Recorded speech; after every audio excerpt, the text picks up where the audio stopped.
தமிழ்நாடு அரசியல் களத்தை நாகரிகமானதாகவும் தமிழ்நாடு மரபுகளுக்கு ஏற்ற ஒரு களமாகவும் நாம் மேம்படுத்த நினைக்கிறோம்.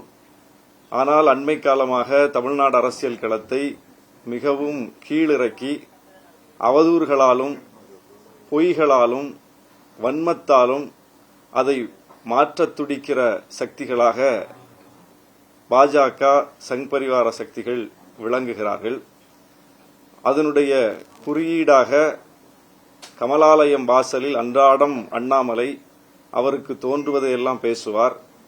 அவருக்கு என்ன சொல்லப்படுகிறதோ அவற்றை பேசுவார். அது உண்மையா பொய்யா என்று ஆராயாமல் பேசுவார். அதே வேளையை ராஜ்பவனில் உட்கார்ந்து கொண்டு ஆளுநர் ரவியும் செய்து கொண்டிருந்தார். இப்போது ஆளுநர் ரவியும் கொஞ்சம் அடங்கி இருக்கிறார், அண்ணாமலையும் கொஞ்சம் அடக்கப்பட்டிருக்கிறார். இப்போது ஆளுநர் ரவியினுடைய வீச்சும் அண்ணாமலையின் வீச்சும் ஓய்ந்திருக்கிற நிலையில் அந்த அவதூறுகளை, இட்டுக்கட்டப்பட்ட பொய்களை, வாயில் வந்ததையெல்லாம் பேசுகிற அந்த பேச்சுகளை விஜய் கையில் எடுத்திருக்கிறார்.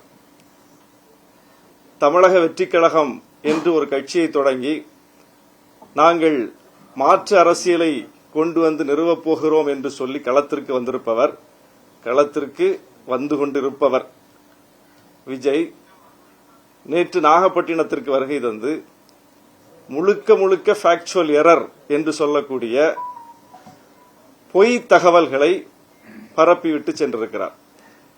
நாகப்பட்டினத்தில் நிறைவேற்றப்பட்டிருக்கிற திட்டங்கள் குறித்து எந்தவிதமான ஆய்வையும் செய்யாமல், அங்கே மக்களுடைய நீண்டகால கோரிக்கைகள் கடந்த 4.5 ஆண்டுகளில் எந்த அளவுக்கு நிறைவேற்றப்பட்டிருக்கின்றன என்பதை பற்றிய எந்தவிதமான அடிப்படை புரிதலும் இல்லாமல் வன்மத்தோடும் பொய்யை சொல்ல வேண்டும் என்றும் சொல்லியிருக்கிறார். அவர் வரும்போது அவருடைய பிரச்சார பயணத்தில் மின்சாரத்தை துண்டிக்க வேண்டும் என்று அவருடைய கட்சியின் மாவட்ட செயலாளர் தான் வேண்டுகோள் விடுத்திருக்கிறார், கடிதம் கொடுத்திருக்கிறார். ஆனால் அங்கே அவர் அதை அரசாங்கம் ஏதோ திட்டமிட்டு செய்கிறது என்கிற ஒரு தோற்றத்தை ஏற்படுத்துகிறார்.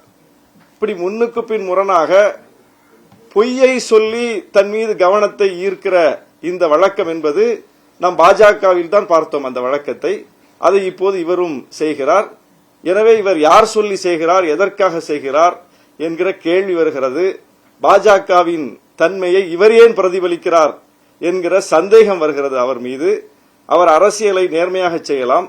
புதிய அரசியல் சக்தி என்று தன்னை காட்டிக்கொள்பவர் புதிய அரசியலை செய்ய வேண்டும். ஏற்கனவே இந்த மண்ணிலிருந்து துடைத்தெறியப்பட வேண்டிய அரசியலாக நாம் எந்த அரசியலை பார்க்கிறோமோ, அவதூறு அரசியல், வன்ம அரசியல், அதை இவர் ஏன் கையில் எடுக்கிறார் என்கிற கேள்வி எழுந்திருக்கிறது. அவர் நாகப்பட்டினம் குறித்து வைத்த அத்தனை கேள்விகளுக்கும் நம்மிடம் பதில் இருக்கிறது. ஏற்கனவே அரசு அதை தெளிவுபடுத்தி இருக்கிறது.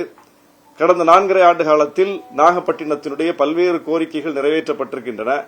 குறிப்பாக அவர் மீன்பிடி துறைமுகம் அமைக்கப்படவில்லை, கடல் அரிப்பு தடுப்புச்சுவர் அமைக்கப்படவில்லை என்கிற ஒரு குற்றச்சாட்டை வைத்திருக்கிறார். என்னுடைய சட்டமன்ற தொகுதிக்கு உட்பட்ட மீனவ கிராமங்களில், குறிப்பாக சாமந்தான்பேட்டை என்கிற கிராமத்தில் மீன்பிடி துறைமுகம் தூண்டில் விளைவு அமைக்க வேண்டும் என்பது நீண்டகால கோரிக்கை. அந்த நீண்டகால கோரிக்கையை இந்த ஆட்சி காலத்தில் தான் நிறைவேற்றி ஐஐடியில் இருந்து ஆய்வுக்குழு எல்லாம் வந்து அதை ஆய்வு செய்து பார்த்து இங்கே அமைக்கலாம் என்று அவர்கள் பரிந்துரைத்து அதற்கு நிதி ஒதுக்கீடு செய்து கிட்டத்தட்ட 32 கோடியில் அந்த திட்டம் நிறைவேறக்கூடிய அளவுக்கு அந்த கோரிக்கை ஏற்கப்பட்டிருக்கிறது.